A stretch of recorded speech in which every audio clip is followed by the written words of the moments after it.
సముద్రం లోపల నవగ్రహాలు ఉన్న ఆలయం గురించి తెలుసుకుందాం.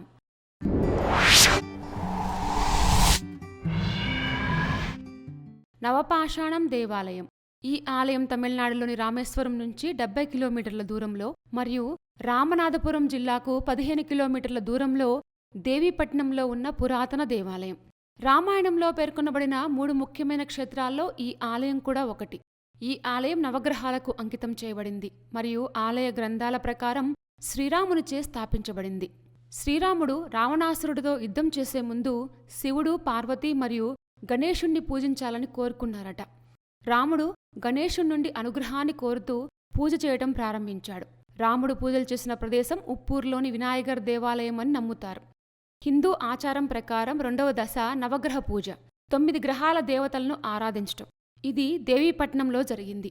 ఆ ప్రదేశంలోని మట్టితో రాముడు తన చేతులతో నవగ్రహాలను ప్రతిష్ఠించాడని నమ్ముతారు. అందుకే రాముడు నవగ్రహాలకు ప్రతీకగా 9 వేరువేరు రాళ్లను స్థాపించారు.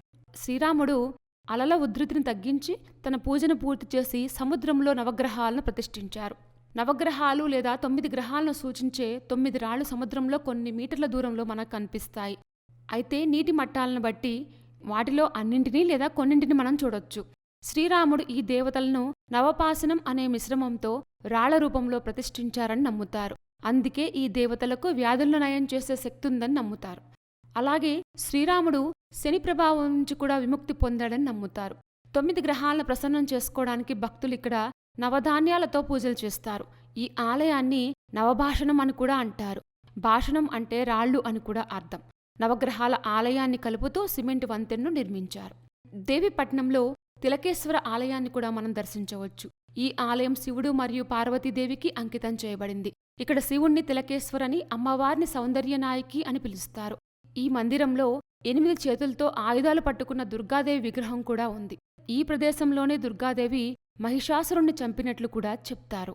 నవగ్రహాల ఆలయంలో ప్రార్థనలు చేయడం వల్ల గ్రహాల యొక్క ప్రతికూల ప్రభావాలు తగ్గి వాటి వల్ల కలిగే బాధలు తొలగిపోతాయని నమ్ముతారు. పూర్వీకులు మోక్షం పొందడం కోసం, పూర్వీకులకు తర్పణం చేయడం కోసం, గత జన్మ పాపాల నుంచి దూరం కావాలని ఈ సముద్రంలో పవిత్ర స్నానం చేసి ఇక్కడ ప్రార్థనలు చేస్తారు. ఈ అద్భుతమైన ఆలయం రామనాథపురం నుంచి 15 కిలోమీటర్ల దూరంలో ఉంటుంది. సముద్రం లోపల నవగ్రహాలు ప్రతిష్ఠించిన ఆలయం చాలా ఇంట్రెస్టింగ్గా ఉంది కదూ. ఇలాంటి మరిన్ని విశేషాల కోసం మా ఛానల్ సబ్స్క్రైబ్ చేసుకోండి.